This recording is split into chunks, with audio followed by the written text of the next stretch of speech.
Alors, les nouvelles dispositions, le contrôle technique de façon globale, c'est un contrôle sur les deux roues.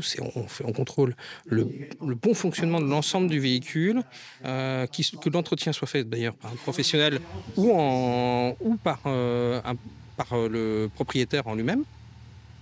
Ça permet de bien vérifier toute cette partie-là. C'est donc qu'elle soit propre à la route. Et la deuxième chose, c'est qu'elle ne soit pas nocive. Nocive sur les polluants à la fois en termes de pollution carbone, et puis deuxième, c'est en termes de pollution sonore. Voilà. Qu'il n'y ait pas de trop de bruit et qu'elle ne gêne pas dans la circulation et dans nos villes et dans nos campagnes. Voilà.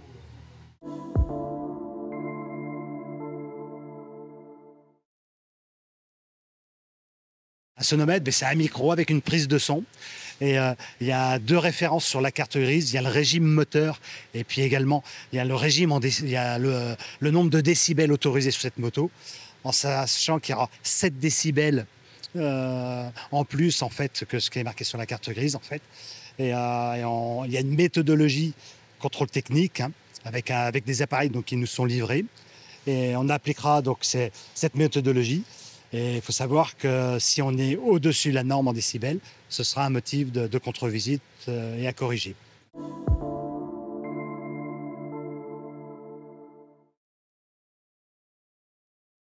Pour nous, c'est très important pour apporter le meilleur service, la meilleure information, et puis également une information, un constat qui est signalé lors du contrôle technique. Lorsque le motard va chez son réparateur pour faire réparer, il est important que ce qui est noté sur le rapport de contrôle, le réparateur puisse déchiffrer ce qui est marqué sur le rapport de contrôle, parce que ça peut ne pas être évident. Et il était important qu'on ait des informations. Même chose pour nous, on est des contrôleurs techniques VL au départ, dans l'automobile. Donc on a suivi une formation pour être agréé contrôleur technique moto. Mais cette formation était réglementaire, technique, mais par contre, rien ne vaut en fait la méthode, en fait, la pratique. Et on s'est beaucoup renseigné auprès des réparateurs moto pour donner les petites alertes qu'il y avait, donc surtout au niveau sécurité sur la moto.